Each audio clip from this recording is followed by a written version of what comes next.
Nathan, you want to, since you're unmuted? Yeah, I guess just talk a little bit about what you're seeing from your position group so far. Anybody that's really caught your eye during these winter workouts?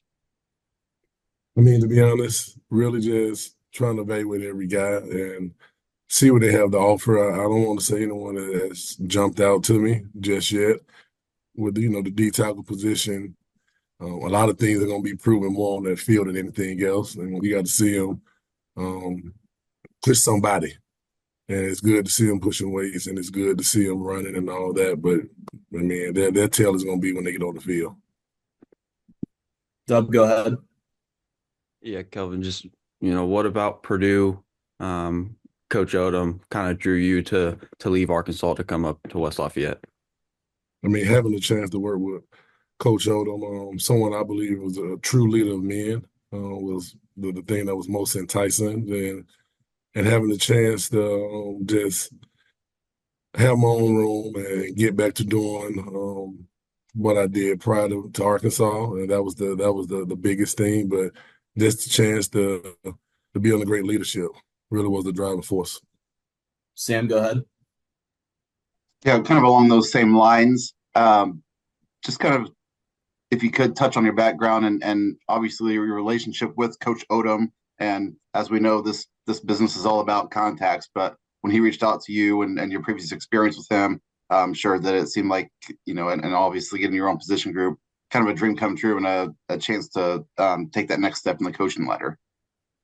Well, it was even when I got the call to go from Delta State, where I was the DC at the time, and work with linebackers, work with D line. I was there for 9 seasons under Coach Cooley, and having the chance to go to Arkansas and work under Coach Odom and work with Coach Shear, and it was a blessing and an opportunity to be able different leadership and learn, and to also be able to bring ideas and things that I had done prior to. And so when I had opportunity to come here and be with Coach Odom, it was a no-brainer. But that path of going from high school in to Georgia to Division II, Delta State and Mississippi to Arkansas, and now here, it's been a wonderful journey. Go back to Nathan. Yeah, there's other coaches who've come in for this who or come in with Coach Odom who are getting to know each other. Seems like there's a little bit more familiarity between you, Jake Trump, and Coach Shearer, as you said. Just how is that helping get things started as you're trying to decide what this is going to look like from a defensive line standpoint? Just being on the same page. Me and Coach Trump worked side by side for 3 seasons, and was an amazing 3 seasons. Just when you have familiarity with someone, it breathes, and the boys get to see it as well. When you're talking and you're coaching, they see that we're all on the same page and we're all locked in and we have the same common goal. Man, that's to get Purdue back to the winning ways. And so when you have everybody on the same page, it's just great for the overall chemistry of the team. Can you tell us a little bit about Coach Trump and what this is? I think it's going to be like his first room too. So just what has he shown you in those 3 years that tells you he's ready for this opportunity? Preparation. He prepares like none other. He's keen into the details of coaching and making sure his guys truly understand what they're supposed to be, why they're supposed to be there, and how they need to get there. And he process driven, and his teaching and his progressions that he go through, um, some of the best I've ever been around. And I think more than anything, it was his time, and I think that's why he's prepared and ready. Just working side by side with him, being I was a DC prior, and you see someone who's so detailed in what they do, you can't help but know that he's ready, he's prepared for it. Any other questions? Sam, go ahead. Yeah, you mentioned your previous stint as a DC. How much does that help make you a better coach when you can hone in on just defensive line, but also understanding, the stresses and I guess things of that sort, being a coordinator?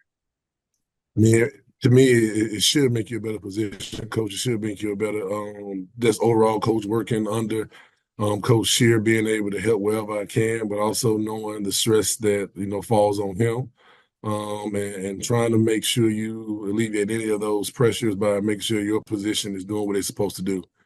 But also it allows you just get to see it from all views. It's not just a D tackle thing for me or a D line thing. It's a big picture. Like how are we all putting this together? It's not a one sided thing. So I think that's the thing that helps when you are DC. You stop looking from a tunnel vision. You start looking at things holistically and seeing how can we make things better as a whole. Did you have any background knowledge of Purdue at all? Back, yeah, growing up playing NCAA, but that was about it. And I mean, from Drew Brees, obviously, I'm an Atlanta guy, so I had to see him a lot. And he was in with the Saints, and he broke our heart a lot. So I definitely knew about him from that standpoint, and knew about Purdue from that standpoint. Back to Nathan. Yeah, obviously, as you guys are putting this roster together, it's just about getting a lot of guys who can play. As you're going forward, 2026 recruiting and beyond, when it comes to the defensive line, are you looking for certain attributes in your defensive linemen, either the guys that tackle, the guys that end?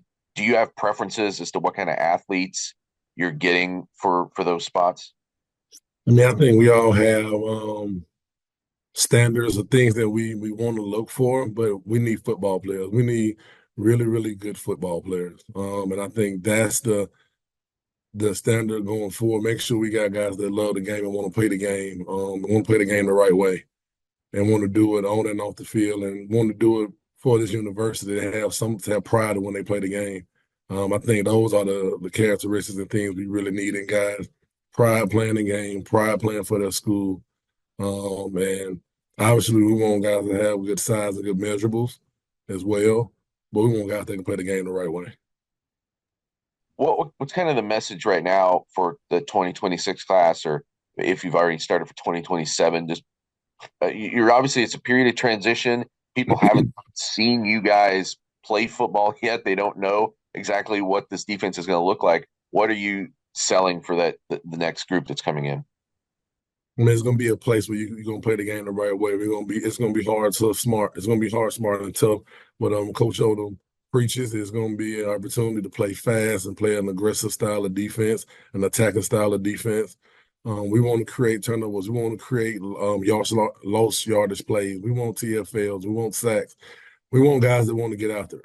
And so that's what we're preaching, guys who want to attack and play the game play defense the way it's supposed to be played. Coach, how do you feel about just the overall depth and numbers at the position?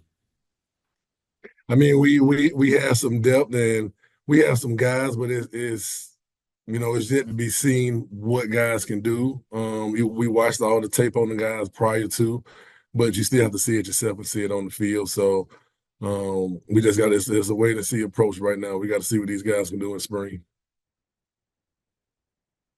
Anything else for Coach Green? All right. Thanks, Coach. I'll go see if Coach Trump's ready. Appreciate y'all.